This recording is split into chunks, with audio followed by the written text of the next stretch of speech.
Axel was the most horrific story I've ever reported in 30 years of journalism, and it was the most touching story, especially when the little children coming out under daylight for the first time in their life. Fritzl was one of those offenders who could maintain a public face of respect. Josef Fritzl is that he managed to camouflage himself as a respectable member of society, as a pillar of community, while at the same time he was just leading this double life of monstrosity. 19 अप्रैल 2008 एक 73 साल का बूढ़ा आदमी अस्पताल पहुंचता है जो बेहद घबराया हुआ था। स्टाफ ने सोचा कि उसके साथ आई लड़की उसकी बेटी होगी। डॉक्टर ने लड़की की जांच करनी शुरू की और जांच में जो पता चला उससे वे हिल गए। लड़की इतनी बड़ी दिख रही थी कि वो उस बूढ़ा आदमी की बेटी नहीं बल्कि पत्नी हो सकती थी। उसकी स्किन लगभग ट्रांसपेरेंट बिना रंग की थी और उसके कुछ बचे हुए दांत सड़े हुए और गिरने के कगार पर थे। डॉक्टरों को झटका तब और ज्यादा लगा जब उन्हें पता चला कि वो लड़की उसकी पोती थी और वो सिर्फ 19 साल की थी। पर जो बातें उन्हें बाद में पता चली वो उससे भी ज्यादा डरावनी थी और काफी डिस्टर्बिंग भी। तो आज हम बात करेंगे एक ऐसे अपराध की जो इतिहास में सबसे भयानक अपराधों में से एक है, जो कि इतना ज़्यादा डिस्टर्बिंग है कि आप सोचोगे कि कोई भला ऐसा भी कर सकता है क्या, मतलब कि हम इंसान इतने भी गिर सकते हैं। एक किडनैपिंग, सबसे ज़्यादा लंबे समय तक कैद और एक बच्चे को स्टोव में जला देना, ये कुछ बातें हैं इस कहानी के। So hello guys, welcome to the new episode of अपराध की दास्तां। If you are new to this channel, please make sure to subscribe because we bring the true crime incidents in the form of a simple story. So that being said, let's begin the story of Josef Fritzl, the girl in the basement. Josef Fritzl अपने माता पिता का single child था। He was born in 9 April 1935, Amsterdam, Australia. उसके father थे Joseph फ्रिट्जल senior और माँ का नाम था मारिया। जोसेफ सीनियर एक बहुत बड़ा शराबी था। जोसेफ जब 4 साल का था तभी उसके डैड ने उसे और उसकी माँ को छोड़ दिया था। जोसेफ की माँ जोसेफ से काफ़ी अब्यूजिव थी, वो उसे टॉर्चर करती और मारती पीटती थी। साल 1956 में 21 वर्षीय जोसेफ फ्रिट्जल ने 17 वर्षीय रोजमेरी से शादी की। उस समय जोसेफ एक वेल नोन इलेक्ट्रिकल इंजीनियर था। 1967 में शादी के 10 साल बाद जोसेफ का एक दूसरा और भी भयानक रूप सामने आने लगा। उसने एक 24 साल की नर्स के घर में घुसकर उसे चाकू की नोक पर उसके साथ दुष्कर्म किया। उसे गिरफ्तार किया गया और 18 महीने की सजा मिली, जिसमें से उसने 12 महीने की सजा पूरी की और उसे छोड़ दिया गया। ये सब होने के बावजूद जोसेफ और रोजमेरी की शादी नहीं टूटी और उनके 7 बच्चे हुए, 3 बेटे और 4 बेटियां। 1966 में उनका चौथा बच्चा हुआ, एलिजाबेथ। एलिजाबेथ का बचपन शुरू से ही स्ट्रगल से भरी थी। जोसेफ बहुत ही क्रूएल फादर था। वो सारे बच्चों को अपने कंट्रोल में रखता, मारता पीटता और अपनी बीवी को भी अपने ही अंडर रखता था। जोसेफ का ये अब्यूजिव व्यवहार उन लोगों का दिनचर्या का हिस्सा बन चुका था और सिर्फ एलिजाबेथ ही थी जो उनके इस व्यवहार के खिलाफ बोलती थी। जोसेफ न केवल अपनी पत्नी और बच्चों पर हाथ उठाता था बल्कि 11 साल की उम्र से ही एलिजाबेथ को सेक्सुअली अब्यूज करता था। अपनी बेसिक पढ़ाई पूरी करने के बाद 15 साल की उम्र में एलिजाबेथ ने वेट्रेस बनने का कोर्स ज्वाइन किया, पर कोर्स पूरा होने से पहले ही वो अपने पिता के अब्यूजिव व्यवहार से तंग आकर जनवरी 1983 को अपने फ्रेंड के साथ घर छोड़कर वियना भाग गई थी। पर पुलिस ने उसे 3 हफ्ते के भीतर ही ढूंढ निकाला और उसके माता पिता के पास वापस भेज दिया। जब एलिजाबेथ वापस आई तो वो अपने वेट्रेस वाला कोर्स को कंप्लीट की और बाद में उसे पास ही के शहर में वेट्रेस का जॉब भी मिला। एलिजाबेथ को लगता था कि अब शायद उसकी लाइफ सुधरने वाली है, पर अनफॉर्चुनेटली अभी उसकी लाइफ और भी बद से बदतर होने वाली थी। जोसेफ को जैसे ही एहसास हुआ कि एलिजाबेथ अब उसकी हाथ से निकलने वाली है, उसने अपने उस गंदे प्लान को एग्जीक्यूट किया जिसका कि वो 6 साल से प्लानिंग कर रहा था। 28 अगस्त 1984 उस दिन कुछ ऐसा हुआ जो कि एलिजाबेथ की जिंदगी को पूरी तरह से बदल कर रख दिया। एलिजाबेथ के 18 साल होने के बाद जोसेफ ने एलिजाबेथ को अपने घर के नीचे बेसमेंट में बुलाया। उसने एलिजाबेथ से कहा कि उसे दरवाजा उठाने में मदद चाहिए। इन रियलिटी जोसेफ पिछले 6 सालों से बेसमेंट में एक सीक्रेट बंकर या चेंबर टाइप बना रहा था, जिसके बारे में वो अपनी फैमिली को ये बताता था कि ये चेंबर वार के टाइम काम आएगी। और उस टाइम ये काफ़ी कॉमन भी था क्योंकि यूएसएसआर और यूनाइटेड स्टेट के बीच कोल्ड वार चल रहा था, जिसे परमाणु हमले का खतरा बना हुआ था। पर शायद जोसेफ को उस शेल्टर को लेकर कोई दूसरा ही प्लान था। वैसे तो किसी की भी सीक्रेट बेसमेंट में आने की मनाही थी, पर उस दिन जोसेफ ने एलिजाबेथ से मदद मांगी तो एलिजाबेथ ने कुछ नहीं सोचा और अपने फादर के साथ बेसमेंट में चली गई। वो अपने फादर की दरवाज़ा लगाने में हेल्प कर ही रही थी कि जोसेफ ने जोर से उसके फेस पर ही दरवाज़ा बंद कर दिया और वो दरवाज़ा से टकरा कर अंदर रूम में गिर गई। अब जब तक वो कुछ समझ पाती, जोसेफ एक ईथर से भरा टॉवेल से उसका मुंह को कवर कर दिया और तब तक नहीं हटाया जब तक कि एलिजाबेथ बेहोश ना हो गई। वो तुरंत उससे उठाकर उस कमरे में बंद कर देता है और डोर को लॉक कर वहाँ से चला जाता है। यह एलिजाबेथ के नए जीवन की शुरुआत थी, एक ऐसा जीवन जो समाज से अलग था, जहाँ उसे उसके पिता ने कैद में रखा था और जहाँ वो अगले 24 सालों तक कैद में रहने वाली। जो सीक्रेट रूम था वो एक वेल प्लान्ड रूम था जिसका दरवाज़ा एक छोटा सा स्क्वायर शेप था जो छुपा हुआ था एक कबर्ड के पीछे, और उसमें एक ऐसा लॉक था जो कि सिर्फ कीपैड से खुलता था, जिसका की पासवर्ड जोसेफ के पास था। और यहाँ तक कि उस सीक्रेट रूम में जाने के लिए 1-2 नहीं बल्कि 8 दरवाजे पार करने होते थे और वो भी लॉक्ड थे। एलिजाबेथ के गायब होने के बाद जोसेफ और रोजमेरी ने पुलिस को उसकी गुमशुदा की रिपोर्ट की। जोसेफ ने पुलिस को बताया कि एलिजाबेथ एक रिलीजियस कल्ट में शामिल हो गई है। जोसेफ ने एलिजाबेथ को एक पत्र लिखने के लिए मजबूर किया जिसमें उसने कहा कि वो अपने परिवार के साथ रहने से तंग आ गई है और वार्निंग दी कि उसे ढूंढने की कोशिश ना करे।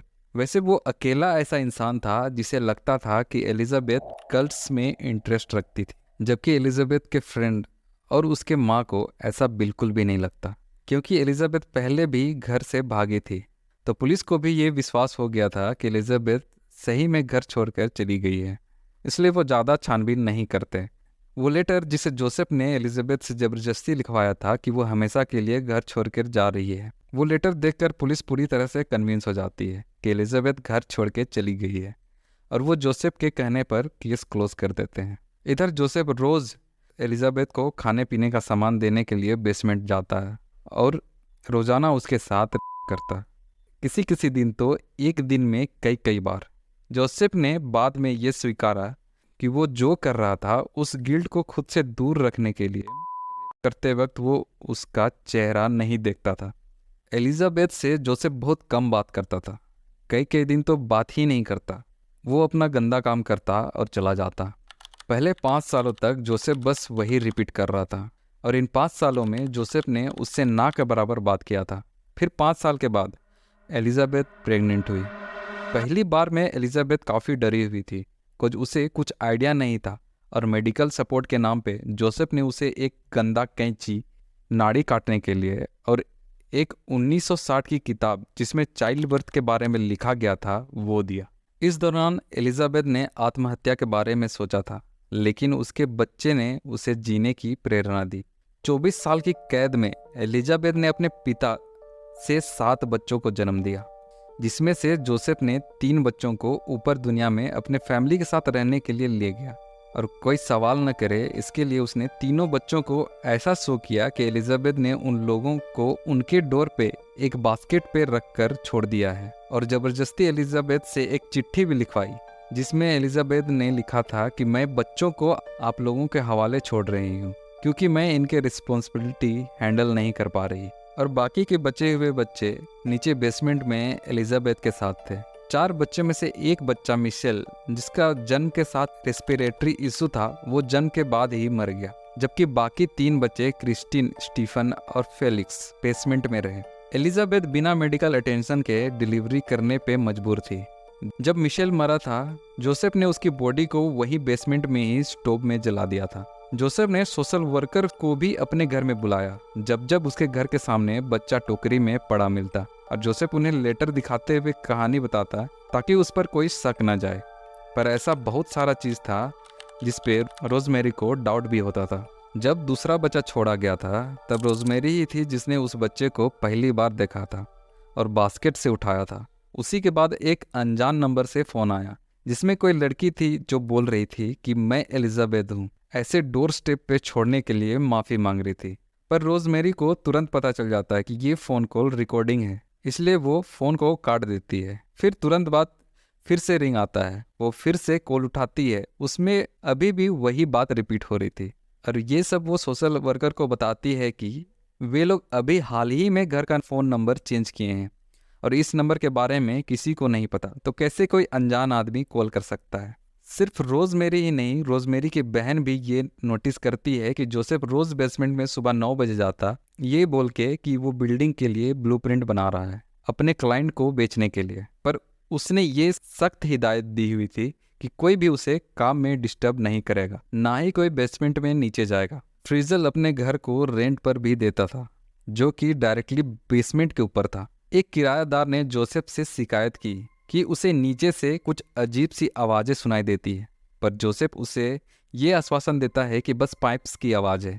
एक और किराएदार जो कि वहाँ पे 4 साल से रह रहा था, उसने गौर किया कि उसका डॉग अचानक से अलर्ट हो जाता और इधर उधर स्निफ करने लगता। वो आदमी उसे देखकर इधर उधर देखने की कोशिश करता, पर उसे कभी कुछ नहीं मिला। ताज्जुब की बात यह है कि इतने सालों में ना ही रोजमेरी, ना ही उसके बच्चे और ना कोई किराएदार ने कुछ ज़्यादा शक किया जोसेफ के इस अजीब बिहेवियर के लिए, और ना ही किसी ने कोई सवाल उठाया। जोसेफ अब ज़्यादा टाइम बेसमेंट में बिताने लगा था, कभी कभी रात भी वहीं बिताता और अपने फैमिली को ये बोलता कि वो बिजनेस ट्रिप में गया है। किरायादार ने ये जरूर नोटिस किया था कि जोसेफ बहुत सारे खाने पीने का सामान, फर्नीचर्स और बिल्डिंग मटेरियल्स लेके बेसमेंट जाता, पर किसी ने ज़्यादा कंसर्न नहीं जताया। हालांकि इतनी तकलीफ़ों और असुविधाओं के साथ भी एलिजाबेथ ने उन तीनों बच्चों को जो बेसमेंट में उसके साथ थे, उन्हें प्यार दिया और उनके अच्छे से परवरिश की। उसने बच्चों को पढ़ने लिखने की किताबें देने के लिए जोसेफ को रिक्वेस्ट किया और अपने बच्चों को पढ़ना और लिखना सिखाए, और वो इस बात का खास ध्यान रखती थी वे बेसमेंट के बाहर की दुनिया और उनकी कल्चर के बारे में जाने, और वो उन्हें बाहरी दुनिया में क्या क्या हो रहा है इस बात से अवगत भी कराती थी, टेलीविज़न और रेडियो के माध्यम से, जो कि जोसेफ ने उन्हें दिया था। साल 1994 में एलिजाबेथ अपने 4th बेटे को जन्म देती है।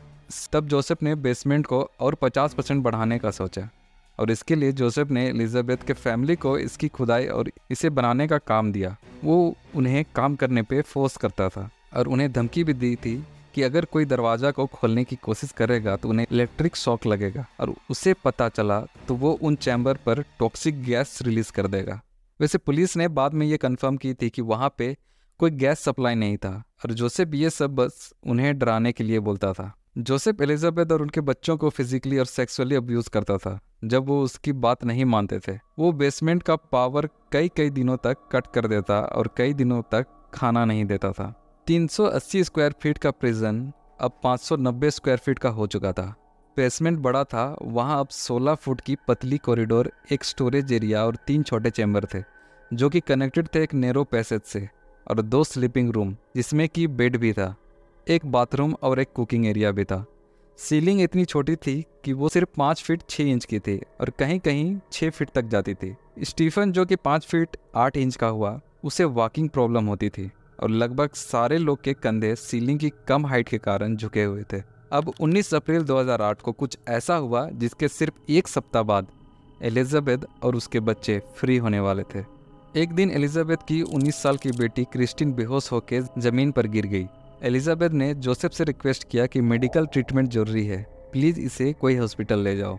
आज पहली बार था कि जोसेफ एलिजाबेथ की बात मान गया और क्रिस्टीन को हॉस्पिटल ले जाने के लिए राजी हो गया। जोसेफ एलिजाबेथ की हेल्प करता है क्रिस्टीन को कार तक ले जाने के लिए। ये पहली बार था कि 24 सालों के बाद बाहर की दुनिया में कदम रखी थी। जोसेफ क्रिस्टीन को कार में बंद करके एलिजाबेथ को वापस उस 2 बच्चों के साथ बेसमेंट में बंद कर देता है। जोसेफ क्रिस्टीन को लेके लोकल हॉस्पिटल जाता है। वहां पहुंचते ही क्रिस्टीन की हालत को देख डॉक्टर काफ़ी हैरान थे। क्रिस्टीन की स्किन पूरी तरह से वाइट थी, मानो स्किन ट्रांसपेरेंट हो और उसमें कोई रंग ना हो। उसके वेन्स आराम से विजिबल थे। डॉक्टर तुरंत जोसेफ से उसका नाम पूछते हैं, अपना डाटा बेस में उसकी मेडिकल हिस्ट्री जानने के लिए, पर उन्हें कहीं भी कोई भी डाटा में क्रिस्टीन का नाम नहीं मिलता। मतलब कि ऐसा था कि क्रिस्टीन आज से पहले कहीं एग्जिस्ट ही नहीं करती थी। जांच करने पर पता चला कि क्रिस्टीन की बहुत ही सीरियस कंडीशन थी। She was suffering from life threatening kidney failure and और भी ज़्यादा मेडिकल प्रॉब्लम जो कि विटामिन डी के डेफिशिएंसी से हुआ था। जोसेफ ने जल्दबाजी में ये बताया कि क्रिस्टीन उसकी ग्रैंड डॉटर थी। वो डॉक्टर को शॉक में डाल दिया क्योंकि क्रिस्टीन का लुक उसके एज से कहीं ज़्यादा लग रही थी। उसके बाल सफ़ेद थे और दांत लगभग सड़ के झड़ चुके थे। अब डॉक्टर को उसकी मेडिकल हिस्ट्री के बारे में चिंता होने लगी, तो वे जोसेफ को इंसिस्ट करते हैं कि उन्हें उसकी माँ से मिलना है ताकि ठीक तरीके से उसे पता लगा सके कि क्रिस्टीन के साथ हुआ क्या है। जोसेफ डॉक्टर के सवालों का बहुत ही घुमा फिरा के जवाब दे रहा था और उनके सवालों से इरिटेट भी हो रहा था। डॉक्टर्स को लगा कि यहाँ कुछ तो गड़बड़ है, तो उन्होंने पुलिस को इन्फॉर्म किया। 21 अप्रैल को पुलिस के द्वारा एक टीवी और रेडियो पर ब्रॉडकास्ट प्रकाशित किया जाता है और रिक्वेस्ट किया जाता है कि एलिजाबेथ सामने आए और क्रिस्टीन की मेडिकल हिस्ट्री के बारे में जानकारी दे। पुलिस एलिजाबेथ के मिसिंग फाइल को फिर से खोलती है ताकि उसकी कोई सुराग मिल सके। जोसेफ हर समय बस यही बात पे अड़ा था कि एलिजाबेथ घर से भागकर एक कल्ट ज्वाइन कर ली और उसके बाद वो कभी नहीं दिखी और क्रिस्टीन को एलिजाबेथ ने इस हालत में जोसेफ के दरवाजे के पास रख कर चली गई थी और एक खत लिखी थी, मैं इस हालत में नहीं हूँ कि इसकी देखभाल कर सकूं। जब एलिजाबेथ की मिसिंग वाली फाइल खुली तो इस बात की प्रूफ देने के लिए कि एलिजाबेथ सच में भाग चुकी है, जोसेफ ने एक और लेटर पुलिस के सामने रखा जो कि कैमिंगटन से पोस्ट हुआ था। ये वही लेटर था जिसे जोसेफ ने क्रिस्टीन से जबरदस्ती लिखवाया था कि वो एक कल्ट ज्वाइन कर ली और कोई भी उसे ढूंढने की कोशिश ना करे। पुलिस ने बात को कंफर्म करने के लिए एक कल्ट एक्सपर्ट को कांटेक्ट किया जो कि तुरंत पकड़ लिया कि वो लेटर को किसी ने जबरदस्ती एलिजाबेथ से लिखवाया था और जिस कल्ट को एलिजाबेथ ज्वाइन करने के बात की थी उस लेटर में वो एग्जिस्ट ही नहीं करता है। इधर एलिजाबेथ बेसमेंट में पुलिस के द्वारा की गई ब्रॉडकास्ट को देख लेती है और वो जोसेफ से बेग करती है कि उसे हॉस्पिटल जाने दिया जाए। उसके एक सप्ताह बाद जोसेफ एलिजाबेथ को हॉस्पिटल लेके जाने के लिए तैयार हो जाता है, पर उसे सख्त हिदायत देता है कि जोसेफ ने जैसा उसे बताया है वैसे ही वो पुलिस के सामने बयान दे, नहीं तो वो उनके बच्चों को मार देगा। वो बाकी बच्चों को भी बाहर घर पर जाने के लिए अलाउ करता है जब तक वो और एलिजाबेथ हॉस्पिटल से नहीं आ जाते। जैसे एलिजाबेथ हॉस्पिटल पहुंचती है, पुलिस उसे तुरंत अरेस्ट करके जोसेफ से दूर ले जाती है और उसे पूछताछ करना स्टार्ट कर देती है। शुरू में तो एलिजाबेथ पुलिस को कुछ भी बताने से डर रही थी और वो उनसे आई कांटेक्ट भी नहीं कर पा रही थी। पुलिस को लगा था कि एलिजाबेथ बहुत ही अब्यूजिव मदर है जो कि क्रिस्टीन की ऐसी हालत की है, इसलिए पुलिस उसे सख्ती से इंटेरोगेट करने लगी। पर पुलिस को ये समझते देर नहीं लगा कि शायद एलिजाबेथ भी वही एब्यूज से गुजरी है। कुछ उसके hair and skin features same थे जैसे कि क्रिस्टीन की थी, वाइट एंड ट्रांसपेरेंट। शुरू में तो एलिजाबेथ कोऑपरेट करने से मना कर दी, पर बाद में वो एक शर्त पर सब कुछ बताने को राजी हुई कि उसे फिर कभी अपने पिता को देखना ना पड़े। जैसे पुलिस ये शर्त मानती है, क्रिस्टीन अपने 24 साल के उस कैद के बारे में बताती है कि कैसे उसके पिता ने उसे किडनैप कर बेसमेंट में रखा था और लगातार उसे फिजिकली और सेक्सुअली अब्यूज किया। वो इन 24 सालों में जो भी प्रताड़ना सही थी सारी डिटेल्स पुलिस को बताती है। ये भी कैसे उसने 3 बच्चों को उससे छीन कर अपने साथ ले गया और कैसे उस हैवान ने उसे एडल्ट पिक्चर देखने के लिए फोर्स करता, फिर उसी पिक्चर के जैसे एक्ट करने को कहता, वो भी उसके बच्चों के सामने। और तो वो ये भी बताती है कि ये कैसे जोसेफ ने उसके एक बच्चे मिशेल को मरने दिया और उसे वहीं पे गैस स्टोव में जला दिया। ये सब सुनते ही पुलिस तुरंत जोसेफ को अरेस्ट कर लेती है और उसे फोर्स करती है कि वो बेसमेंट का पासकोड उसे दे। पुलिस फिर जोसेफ के घर और बेसमेंट की तलाशी लेनी शुरू कर देती है। पुलिस को वहाँ सारे सबूत मिलते हैं जैसे कि एलिजाबेथ ने उन्हें बताया था। 3 दिन बाद 29 अप्रैल को डीएनए टेस्ट का रिपोर्ट आया जो कि ये कंफर्म किया कि जोसेफ ही एलिजाबेथ के बच्चों का बायोलॉजिकल फादर है। पुलिस ने वहाँ रह रहे रेंटर को भी इन्वेस्टिगेट किया जो लोग उस दौरान उस घर में रह चुके थे। उन्होंने भी आवाजें सुनने के बाद कंफर्म की थी। इन्वेस्टिगेशन के दौरान पुलिस को बहुत सारे लेटर्स मिले जिसे ये पता चला कि जोसेफ एलिजाबेथ और उसके बच्चों को रिलीज करने का प्लान कर रहा था। पर उसका प्लान ऐसा होता है लोगों को लगे कि एलिजाबेथ को उसने उस कल्ट से रेस्क्यू करके लाया है जहां वो भाग के गई थी। एक्चुअली जोसेफ को लगने लगा था कि वो दोनों फैमिली को संभालने के लिए बहुत बूढ़ा हो गया है और उससे वो दोनों फैमिली संभाल पाना अब मुश्किल हो रहा था। इंटेरोगेशन के दौरान पुलिस को जोसेफ ने सारा चीज कन्फेस किया और ये बताया कि वो बस उसी के ही सेकंड फैमिली थी और वो ये भी बताता है कि अपने सेकंड फैमिली को वो अच्छे से रखता था। उसकी सेकंड फैमिली उसके साथ टाइम स्पेंड करना काफ़ी एंजॉय करती थी और उसका एलिजाबेथ और उसके बच्चों के साथ काफ़ी अच्छी रिलेशनशिप थी। वो ये भी एडमिट करता है कि जो वो कर रहा था वो गलत था। इसकी सफाई देते हुए ये भी कहता है कि एलिजाबेथ एक एग्रेसिव किस्म की लड़की थी। वो किसी भी बात को नहीं मानती थी, इसलिए वो उसे सबक सिखाने के लिए बेसमेंट में बंद करके रखा था ताकि वो उसे बाहर की दुनिया से बचा के रख सके। मतलब कि जोसेफ अपने आप को ऐसा पोर्ट्रे कर रहा था कि जैसे वो एक प्रोटेक्टर था और अपने किए काम को जस्टिफाई कर रहा था। वो एलिजाबेथ को इसलिए प्रेग्नेंट कर रहा था ताकि वो उस पर जिंदगी भर हक जमा सके, और अगर वो भाग भी जाती है तो इतने बच्चों वाली को कोई भी इंसान एक्सेप्ट नहीं करता। वो ये भी एक्सेप्ट करता है कि सालों तक बिना सनशाइन और मेडिकल सपोर्ट और डेंटल केयर के एलिजाबेथ काफ़ी बीमार हो गई थी। एलिजाबेथ एक स्ट्रॉन्ग लड़की थी। उसके दांत धीरे धीरे सड़ के झड़ने लगे और उसे बहुत ही अनबेरेबल पेन होता था, पर वो कभी कंप्लेन नहीं की। उनके दांत पूरी तरह से सड़ के झड़ गए थे जब वो डॉक्टर के पास आई थी। जोसेफ जब पिछली बार अरेस्ट हुआ था एक रेप केस में, तभी उसने ये एडमिट किया था कि उसका प्लान है कि वो अपने डॉटर को कैद करके रखेगा ताकि अपना इविल साइड को एक्सपीरियंस कर सके। उसने ऐसा भी स्टेटमेंट दिया था कि I was born to rape, और मैंने अपने आप को बहुत लंबे समय तक रोके रखा था।